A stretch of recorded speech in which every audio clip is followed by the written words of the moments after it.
Assalamualaikum warahmatullahi wabarakatuh. Perkenalkan, nama saya Desya Imelda, saya dari kelas 12 IPA 1. Di sini saya akan menjelaskan salah satu materi di bab relativitas, yaitu tentang massa relativistik.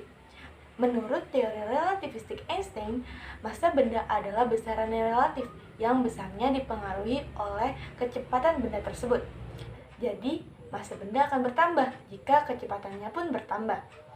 Sebagai contoh, ada suatu benda yang diam dan diamati oleh pengamat yang diam, maka benda tersebut memiliki massa m0. Kemudian benda tersebut bergerak dengan kecepatan v dan tetap diamati oleh pengamat yang diam, maka benda tersebut memiliki massa m. Jika v benda lebih kecil daripada kecepatan cahaya, maka massa benda yang diamati ketika benda itu diam sama dengan massa benda yang diamati ketika benda itu bergerak dengan kecepatan v. Namun, jika v benda besarnya mendekati besar kecepatan cahaya, maka massa benda yang diamati ketika benda tersebut diam tidak sama dengan massa benda yang diamati ketika benda itu bergerak, di mana massa benda yang bergerak akan lebih besar daripada massa benda yang diam tersebut. Secara matematis, untuk mencari massa relativistik suatu benda, maka kita menggunakan rumus M sama dengan M0 dikali gamma, atau M sama dengan M0 dibagi akar 1 dikurang V kuadrat per C kuadrat. Nah, M di sini adalah massa relativistik benda, M0 adalah massa benda ketika benda tersebut diam, gamma adalah ketetapan transformasi Lorentz, V adalah kecepatan benda, dan C adalah kecepatan cahaya. Untuk lebih jelasnya, kita perhatikan contoh berikut ini ya teman-teman.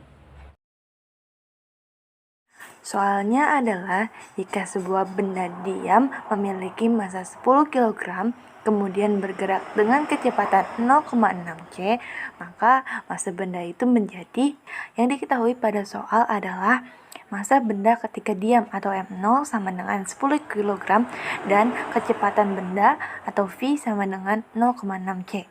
Yang ditanya adalah massa relativistik atau M. Untuk mencari massa relativistik, kita menggunakan rumus M sama dengan M0 dibagi akar 1 dikurang V kuadrat per C kuadrat. Kemudian kita masukkan angka-angkanya. M sama dengan M0 10 dibagi akar 1 dikurang V kuadratnya itu 0,6 C kuadrat per C kuadrat. Lanjut, M sama dengan 10 dibagi akar 1 dikurang 0,6 C kita pangkatkan menjadi 0,36 C kuadrat dibagi C kuadrat. Kemudian C kuadratnya bisa kita coret sehingga menjadi M sama dengan 10 dibagi akar 1 dikurang 0,36. Lanjut, M sama dengan 10 dibagi 1 dikurang 0,36 sama dengan 0,64. Jadi M sama dengan 10 dibagi akar 0,64. Akar 0,64 adalah 0,8. Jadi M sama dengan 10 dibagi 0,8 sama dengan 12,5. Jadi massa relativistik benda tersebut adalah 12,5 kg. Sekian pembahasan yang saya sampaikan, kurang lebihnya saya mohon maaf. Terima kasih. Wassalamualaikum warahmatullahi wabarakatuh.